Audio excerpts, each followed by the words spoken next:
Hello everyone, and welcome back to our annual second Power Up session of our annual Women's Leadership Luncheon.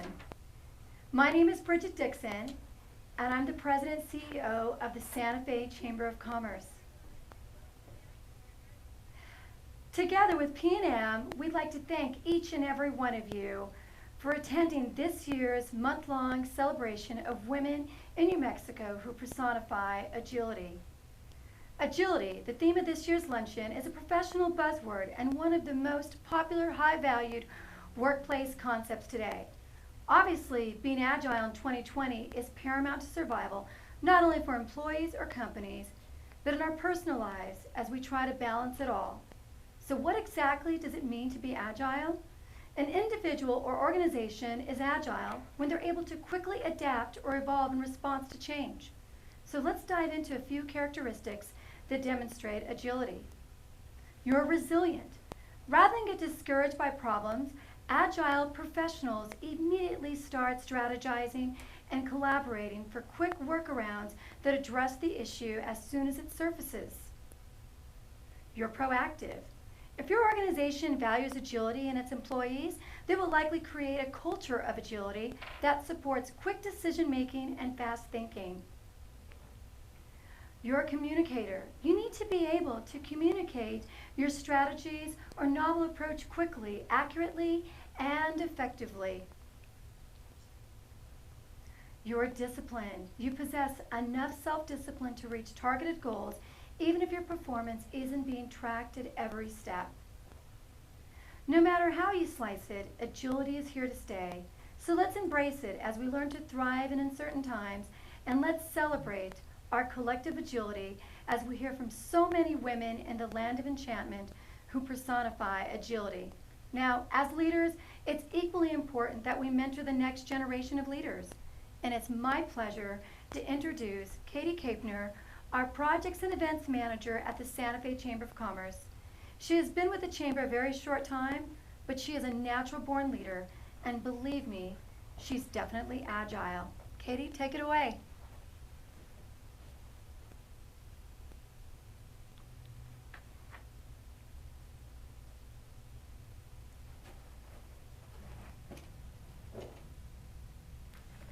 Bridget, thank you so much. It has been an honor to work on this event.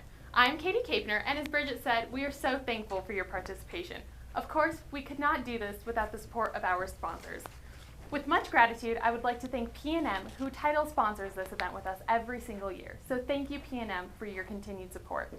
I would also like to thank some of our empowerment sponsors: Christus St. Vincent, New Mexico Gas Company, Los Alamos National Laboratory, Enterprise Bank and Trust, Savant Wealth Management, Hutton Broadcasting, U.S. Bank, Cisneros Design, City of Santa Fe Economic Development, First National 1870, and Elevation Financial Group. Thank you to our empowerment sponsors. Next, I want to thank our mentoring sponsors: Ageless Aesthetics Medispa, Capital Counsel and Consulting, Del Norte Credit Union, New Senda Credit Union, and Thornburg Investment Management, Women of Thornburg Group. So thank you to our mentoring sponsors. Thank you to Gardenia Jungle Entertainment and Hutton Broadcasting for producing some promotional videos you will see throughout the event. And finally, thank you to Convention Services of the Southwest for this beautiful set that transformed our conference room. So things look a little different this year, so I wanted to take a moment to explain the Hop-In platform. Some of you were able to join us last week, and some might be new or just having trouble navigating. So let me explain a few things. If you can hear us, you're in the right place. This is the main stage. This is where we will host the main conversation today. Cheryl Alters Jamison, who I will introduce next, will be speaking and sharing her story about agility. We'll hear from her for about 45 minutes. At the conclusion of her presentation, we'll open up for questions. Please utilize the chat function on the main page to direct your questions. We will save them and gather them for the end of her presentation. I also encourage you to explore the platform and use the navigation toolbar on the left-hand side of your page. There's a lot to see, especially as the event progresses this month. Hopefully, you had a chance to speed network before the event, but I encourage you to do it at the conclusion of Cheryl's presentation. It's a great opportunity to meet with other participants that are logged on to the event. You have 3 minutes to chat with someone and choose to share your contact information.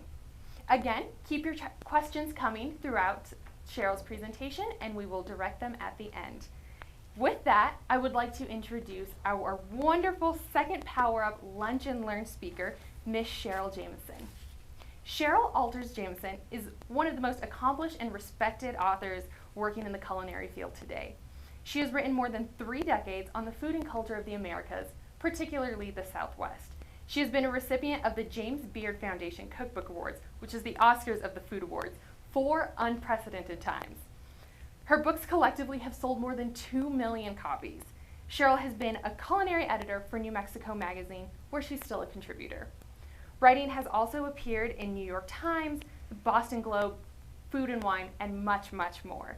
She hosts a lively food talk radio show and podcast with Hutton Broadcasting and KTRC at SantaFe.com. So she is Santa Fe. Giving back to the community is something that is key to Cheryl. She served as a board member and president for Cooking with Kids, Big Brothers Big Sisters of Northern New Mexico, and Friends of the Santa Fe Farmers Market. Cheryl is originally from Illinois, but the land of enchantment has brought her in, and we are so excited to have her with us today. So thank you so much, Cheryl. I'll pass it over to you. Thank you, Katie, and thank you, Bridget. Thank you all for being out there. And Henry Lopez is behind the camera here, one of my buddies from back at New Mexico Magazine so long ago. Anyway, it's great to be actually seen for a change. So how's everybody doing? Oh, there's never been a time that's been any better for us to talk about agility and adaptability and resilience. Oh my goodness. You know, I thought about calling this talk Always Have a Plan B, or maybe C or D, making it up as you go along, or possibly even, well, the Winston Churchill quote that if you're going through hell, keep going. Oh, I know you invited me here partially because I've been seen as a success in the culinary field with a lot of emphasis on the Southwest. You just made a mention, Katie, of my being from Illinois, and so I wanted just to tell you right off the bat that, you know, it's not always been a big success. So, okay, I grew up in central Illinois in the 50s and the 60s, and in that era it was not exactly a hotbed of Southwestern American or international cuisines of any kind. It was really, really white bread. In fact, I doubt there was even a Taco Bell in downstate Illinois, you know, in that era. However, the town that I grew up in, Galesburg, was a crossroads of the Santa Fe and Burlington Northern Railroads. And in the early 20th century, the railroads had actively recruited and settled Mexican immigrants to come to that area to work on the rail lines. So by the time I was growing up, some decades later, Mexican-American families were well established in the community I was growing up in, and there were several cafes and restaurants that served, you know, Americanized versions of tacos and enchiladas and, you know, other specialties that relied on chiles and salsas for some of their flavors. So by the time I was in junior high, this was my choice of what to eat when I ate out. Well, it wasn't too long before I wanted to make these Southwestern and Mexican-inspired dishes myself. And somewhere I read about chile rellenos, or chiles rellenos perhaps more properly. So I went to the store and I bought the only fresh chilies I had ever seen at that point, which were some fiery little jalapenos. And I had at that point never seen the milder, you know, much larger New Mexican chili or a poblano, the ones that are typically used for that dish. So you'd think the thing that about me having this mountain of cheese filling and this big batch of batter might have tipped me off to the fact something wasn't quite right here. But, you know, I just plowed along and I, you know, stuffed my little jalapenos and I batter dipped them and I fried them and I fed them to my very tender palated Midwestern family. And in my mind's eye, I still see the steam rolling out of my dance. Oh my gosh. I mean, my sister who's actually tuning in today, I swear after 50 minutes, we're still saying that.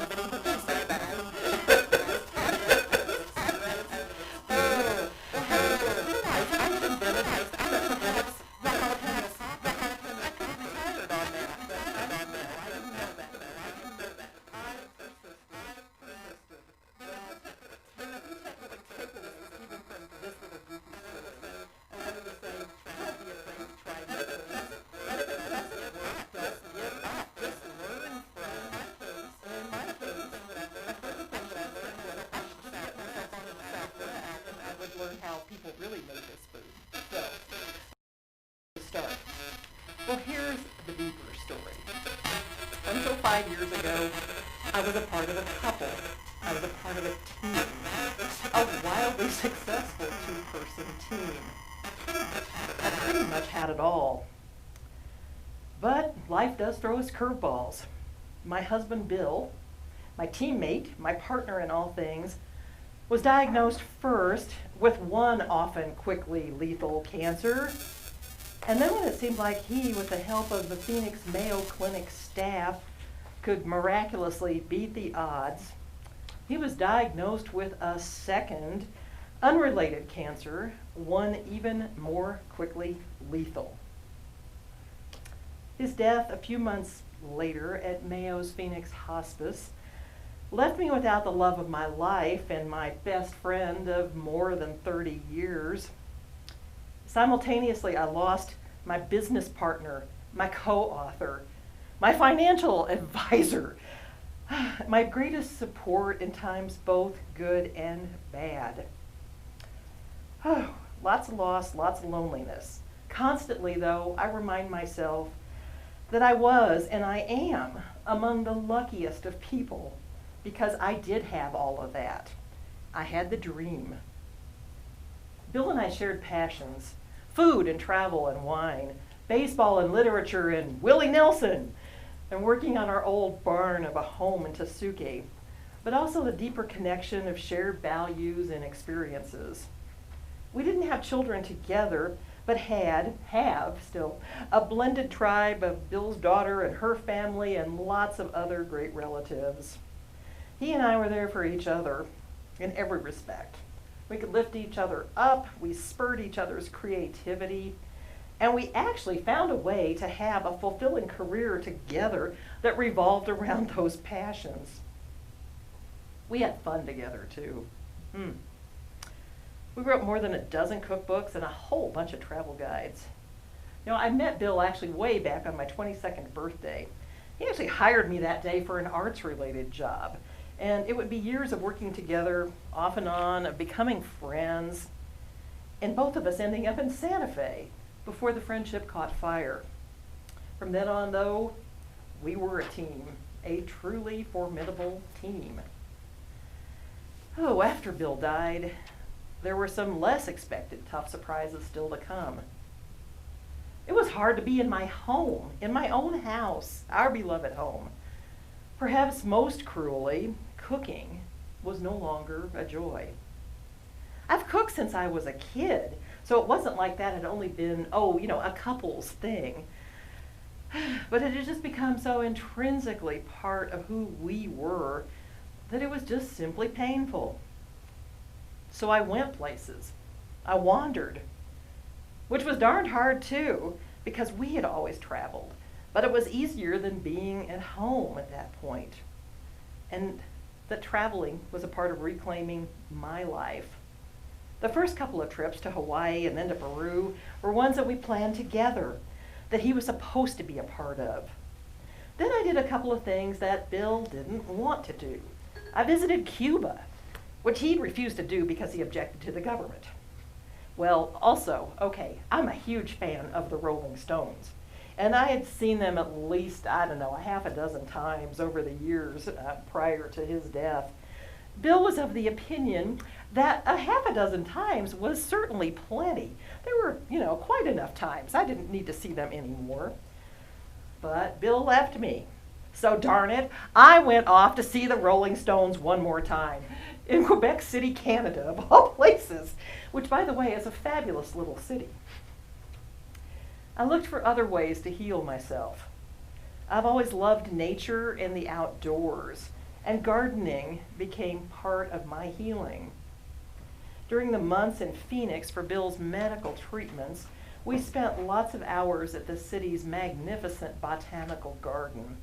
And when our world became more confined to the Mayo Clinic Hospital, I found solace virtually every day in the cactus gardens there. Once back home, I accepted an offer that first summer on my own to have our home, my home, on the Santa Fe Garden Club's Behind Adobe Walls tour. It was insanity from a conventional point of view. What was I thinking? But it gave me something to throw myself into that required physical work, digging and planting and arranging, and just figuring out how to get everything to appear perfect at its peak on a particular day in July. And the house had to look perfect too. So I started to reclaim it a bit at a time, realizing after a gentle nudge from some friends that I could move things around. I could make them a little more practical for me on my own. I still wasn't able to deal with cooking and my kitchen. That really didn't come until fall. I was at our fabulous farmers market in September. Again, something I had once loved, but now I had to just push myself to get out and do it. I saw Jonathan apples, my mom's favorite baking apple for her famous apple crisp. And it's a variety you don't come across that often in New Mexico. I haven't even told you yet, but my fabulous role model mother, my mom, my beloved mom, had died just before we got Bill's original cancer diagnosis. Anyway, I made myself buy those apples, and I used the peeling and the coring and the slicing as therapy. It helped a bit. I wasn't back yet, so I skipped my usual orchestrating of Thanksgiving and Christmas and big feasts in favor of just being with some friends, and I let them be in charge of the plans for once. Initially, I didn't even know if I wanted to return to writing. Oh, in fact, several well-meaning friends gave me journals when Bill died. I confess that after saying thank you, I rolled my eyes, I stashed them in a dark corner in the back of my office, and eventually I just threw them away. I had no interest or ability at that time to write down my feelings. They were just way too raw. By that winter, though, I decided I had more to say. I decided I was ready to return to writing a book, and there was already one under contract. While both my agent and the book's publisher had said it was okay to bail on the project given the circumstances, I decided I'd never reneged on a commitment, and I wasn't about to start then. I had done plenty of writing on my own. In fact, I'd been culinary editor at New Mexico Magazine for 5 years, but I had something again that I needed to prove to myself, another piece I needed to reclaim. Now, writing a cookbook is only partially about the writing. It's also about the need to develop and test recipes with real precision. And I've always loved the combination of art and science that it takes to put a really great cookbook together. I knew I had to find a way to create at least, 100 dishes and offer some unique perspective on them to find my voice again. To prepare to test those recipes, though, I had some organizing to do. I had to purge and reorganize my pantry and sort through the zillion condiments that have been collecting in my refrigerator. Even that was fraught with dread, because everything held a memory of a meal, of a recipe, of something perhaps that Bill especially loved. But somehow I got through the winter, and I was testing slow cooker recipes, and I had 3 of those things at least on my counter at any given time. And remembering back to the crisp, the apple crisp, and the solace I'd taken in just being able to, follow the recipe, to get through it. Well, there's something methodical, about the methodicalness of that, and working through that, and following a recipe, even when I was making up as I went along, that was really soothing. When it came to the actual writing, I was still blocked. I spent weeks, I swear, just staring at the grain in my kitchen cabinets, and my laptop sat there unused. Typically, I have a method for chapter organization, and it just wasn't working. As the days ticked on, I had to face that either I was going to have to give up, or I had to find a way straight through this. So I just started writing anything I could. I wrote about my burnt orange crock pot I'd been given as a college graduation present back in the 70s. It made no sense for a while, and it certainly was in no sequence, but kind of like this speech, eventually I was able to see a pattern and a beginning and an end, and finally, I was on my way. I should tell you that this career, this team that Bill and I became, and that most of you know me for, well, this was all something I stumbled into when a door slammed shut in what was my original profession, in a field in which I hold a master's degree, which is arts management. I was deputy director of a major arts organization once based here in Santa Fe.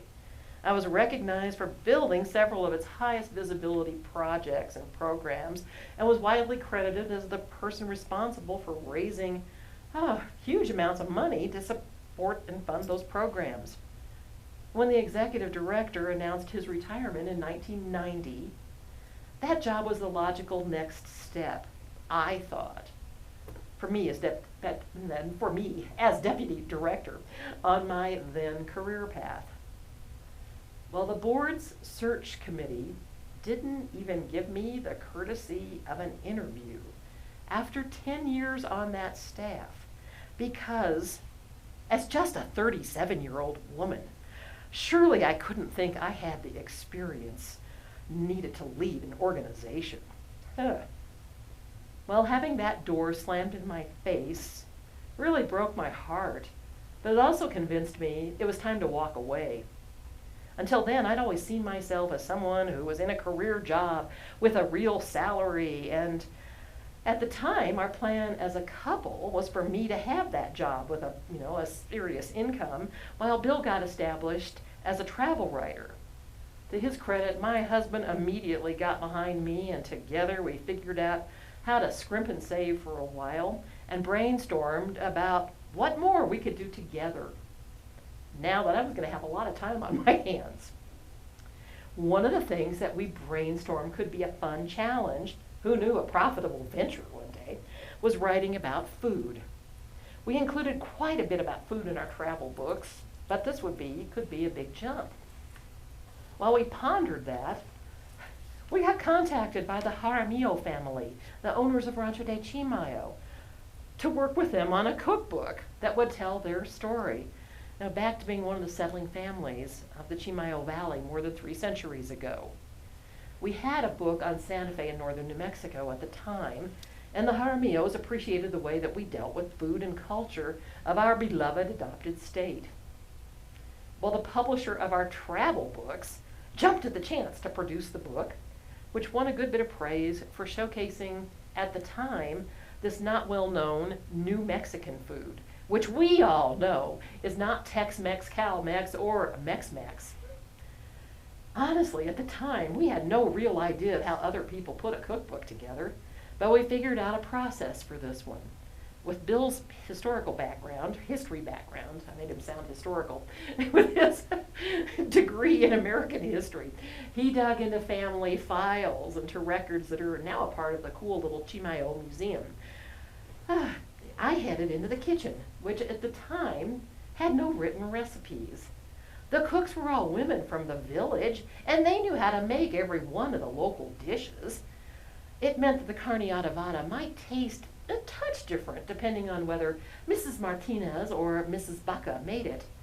So I hung out with the women, and I observed, and I chatted, and I tasted, and I tasted.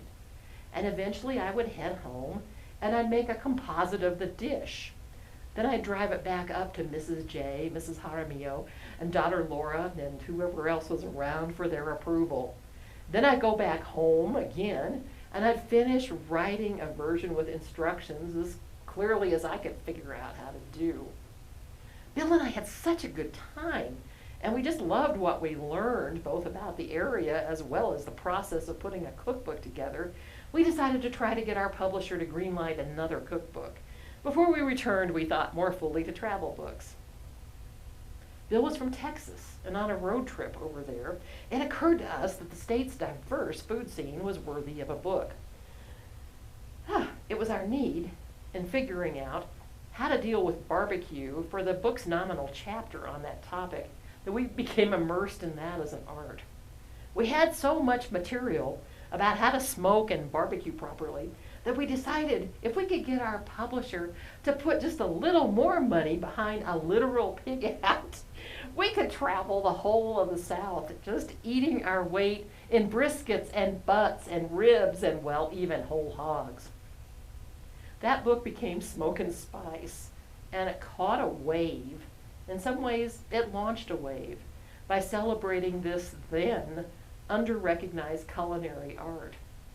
The book went on to win our first James Beard Foundation Book Award, and subsequently it became then one of the best-selling cookbooks of the 1990s and of the early 2000s. That was at the point we actually realized that perhaps we should go all in on food writing. And I have to say, Smoke and Spice is still going strong close to 3 decades later. Do some of you know Mad Jack's Barbecue down in Cloudcroft? Have you been down there? If not, it's well worth a trip. It's really great. I swear it's the best Central Texas barbecue being made outside of the state lines. And it's totally done on wood-burning pits. I went down there to interview owner Jack a few years ago for New Mexico Magazine. And to my great honor, he pulled out a tattered, grease-stained copy of Smoke and Spice and told me that Bill and I, had taught him how to barbecue. This is all extremely gratifying, especially because I have no formal culinary training. Some of you know me by my social media handle, Excited About Food. Well, I always have been. As a little kid, I was given the nickname Hungry Spoon, which is still, I think, pretty appropriate some 6 decades later. When I was growing up in the Midwest, my parents and grandparents grew, effusively producing vegetable gardens. And I actually loved spinach, unlike most kids. My grandmothers and great-grandmothers made a big impression on me as cooks. And I loved the time I spent messing up their kitchens, making mashed potatoes and pancakes and brownies, well, sometimes together as a meal. It never occurred to me then, though, to think about a culinary career. I thought of home economics as some kind of women's ghetto. Nobody stocked their shelves with cookbooks back in that era. As a graduation gift or maybe a wedding present, you might be able to expect getting a copy of, say, the Betty Crocker cookbook or the Better Homes and Gardens cookbook. And hey, if you're a really sophisticated family, maybe the joy of cooking. Chefs weren't rock stars. They sure weren't TV stars. There was no Food Network. There was Julia Child. Later, I came to think of Julia as a role model and as a revered icon, and someone I was actually fortunate enough to meet and be able to talk with later on. But I was nowhere close to that yet. I did keep cooking. I have to tell you one other story about my early days. Now, when I was 17, I was sitting talking with my dad in the kitchen. He'd just come home from work and he was going through the mail. And he opened a manila envelope and slid a cookbook that had been sent by our congressman, of all things, across the table to me. In fact, it was actually called the Republican Congressional Cookbook, and I still have it. Yeah, once upon a time, Congress did things like that. Well, Dad slipped it across the table to me, and I started flipping through it. Oh, there was Rocky Mountain trout from Colorado. There were stir-fried pea pods from Hawaii. But what I stopped on, what I really focused on, was a green chili chicken enchilada casserole that came from then New Mexico Congressman Manuel Lujan. I was dazzled by the idea of this recipe with its layers of tortillas and cheese and chicken. Hey, I was a Midwestern kid. I just thought that all this food should be filled with beef. So this great chicken filling. But most of all, it used an entire can of green chili. Well, I'd known since I was a child on these road trips westward on the family vacations in the station wagon that I wanted to live in the Rocky Mountains somewhere. And with my food fascination now squarely focused on New Mexico, I filed those things in the back of my mind in hopes that someday I'd find a way to get here. Well, it came about in 1980 with that old arts-related job. So I'll always appreciate that that job got me here to the best place on earth. So bringing this all back to why you invited me. Yes, I learned over the years just how to make it up as I went along. And also how to have that plan B and the plan C. Since Bill died, I've scrambled, I've pivoted, I've reinvented myself, all the while trying to honor the past. I keep writing. The latest book, Texas Q, is a return to and also a new look at barbecue in Texas. I added a radio show, Heating It Up with Hutton Broadcasting, because it's really exciting to me to talk about food too. I'm once again, starting next year if all goes well in the world, going to host groups in southern France, but in a new area with new partners, making some new memories. I'm once again comfortable in teaching cooking on my own and most often through the Santa Fe School of Cooking, my great friends there. I learned from both of my parents the importance of giving back. Just before Bill became ill, we reached a point in our careers where people were actually willing to donate money to come eat with us. After he died, Santa Fe's outpouring of support for me made me want to find a way to do this more and on a bigger scale. But I felt too sad to do it on my own. After a chance encounter at a Cooking with Kids class with then Mayor Javier Gonzalez, I did something else I've become good at. I simply asked him if he'd help me host a dinner for Cooking with Kids. Well, one dinner became many dinners, and for several different organizations. And I've gone on to do many more.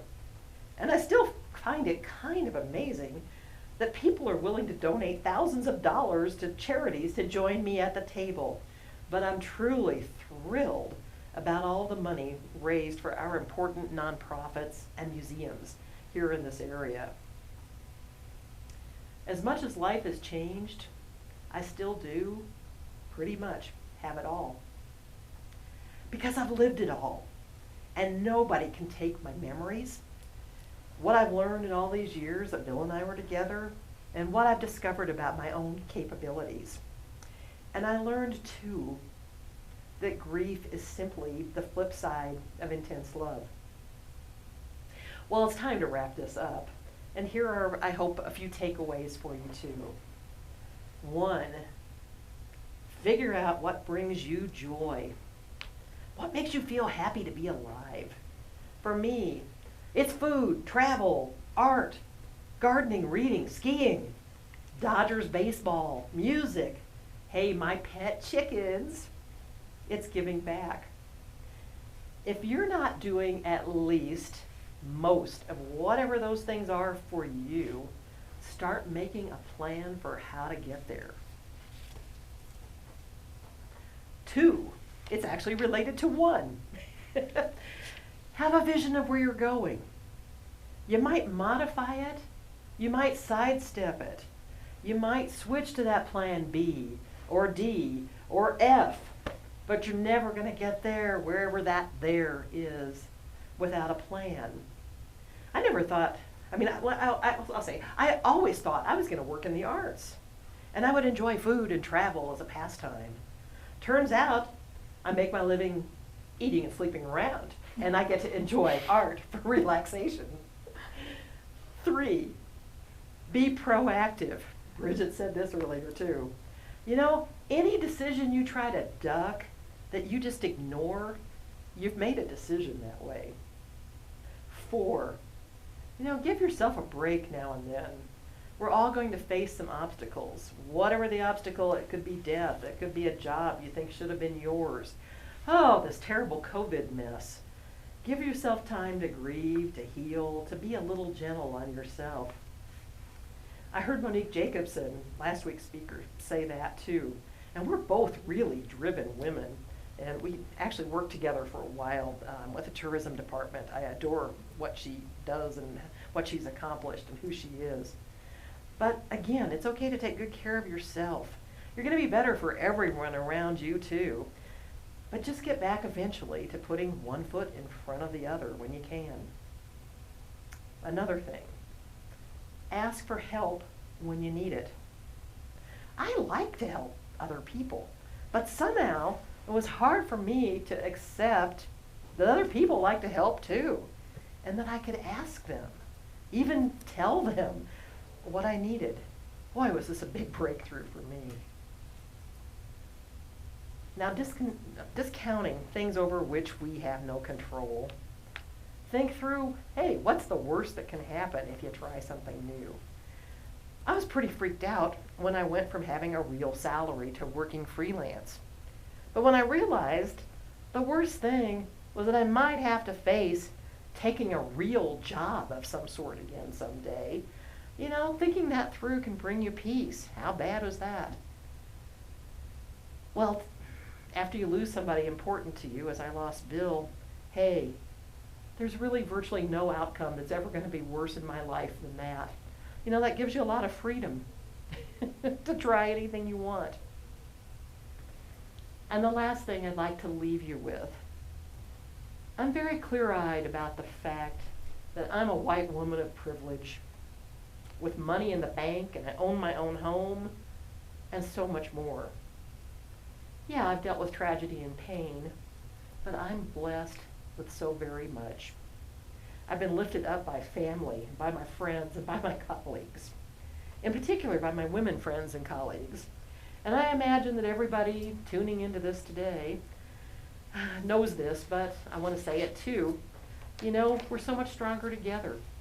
And when we support each other, and when we're kind to each other, be a mentor. Help out anybody else you can who's younger, who's coming up through this. We all get more out of that. Our country just elected a woman vice president, a woman of color, something I was beginning to wonder if I was ever going to see in my lifetime. As the internet meme of recent days has said, make sure to wear your shoes, ladies. There's broken glass everywhere from that shattered ceiling. Hey, let's all just keep moving forward. Thank you. Thank you so much for having me and letting me share my story. Cheryl, thank you so much. I can't say how much it joys me to hear your story, and I think we have some questions coming in. I would love to ask you everything that's on my mind, but I'll start with what people want to hear. So I encourage. Okay, maybe we can make up some answers too. I do encourage everybody to continue using the chat function within the Hopin platform to direct your questions and have this as engaging as possible, because you're a wealth of knowledge and we want to learn as much as we can from you. So let's start with some audience questions. We had someone say, Cheryl, thank you for sharing your story. It resonates with me on so many levels. Tell us some of your favorite dishes that nourish you. Oh my goodness, I love everything. I'd be a lot thinner if I didn't. But I have to say, in terms of nourishment, probably a lot of our New Mexico dishes. Oh my goodness, green chili stew, carne adobada, green chili cheese enchiladas. Those are my I come favorite back too. to those. Oh, yes. Things that taste like home. Yes. Even if it wasn't the home I grew up in, I've adopted them. Right. Have you always considered yourself strong and confident? Is that something you grow into, or something that you've always seen yourself as?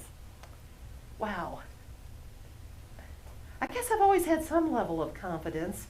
I think it is something you grow into, though. I'm not sure I have a perfect answer on that exactly, but I've always had a good sense of who I thought I was and who I wanted to be and where I wanted to go. And I was blessed with the ability to figure out, and part of this comes from my parents. I thought I might say as one of my takeaways, choose good parents, but we don't always get a chance to do that. I was blessed with really good ones who were very nurturing and very supportive and helped me figure out how you get from, point A to point B and beyond. I had a mother who was really creative artistically, and a father who was the sensible, down-to-earth accountant, and put all the pieces together and such. And I like to think that I learned, from both of them about, how to be confident and to move forward. But it was partially because I did have that early support. And not everybody is lucky enough to have that, I found out later in life. No, I think you make an excellent point. You've talked about the support that you had from your husband, from your parents. How do you support other people in your community, within your network? You talked a little bit about being a mentor. How do you do that, and what does that mean to you? Well, part of it is being involved with organizations that I think do that very effectively. Big Brothers Big Sisters of Northern New Mexico these days is one of those kinds of organizations, the mentoring process. I was a big sister for many years, and I am proud to say I'm still very good friends with my little sister, who is, she won't want me to tell this, but she's, like 50 years old herself at this point. And we've managed to be, friends through all of this. But I really think that mentoring is important, and I take that very seriously in that kind of formal way that you can do that way, as well as just with other, oftentimes women that are, trying to come up through this field or other things that I've done. I love working with, cooking with kids, for example, because it showcases, so much of what I do care about passionately these days. But it gives kids a leg up for the future and all. And those are just things I think are really important. And so sometimes it's hands-on, work in that kind of way. And in other times, like I've said, I've been really amazed to find out that we can leverage a lot of money in this community and elsewhere by offering to, cook for somebody. Let them come to my home in Tasuki to have dinner. Who knew? Anyway, in that kind of way, I've found that I can give back too. And that's so important, and we're so lucky that we do have people like you in our community as leaders, as examples. Someone else asks, you're such an inspiration. How do you self-care? How do I self-care?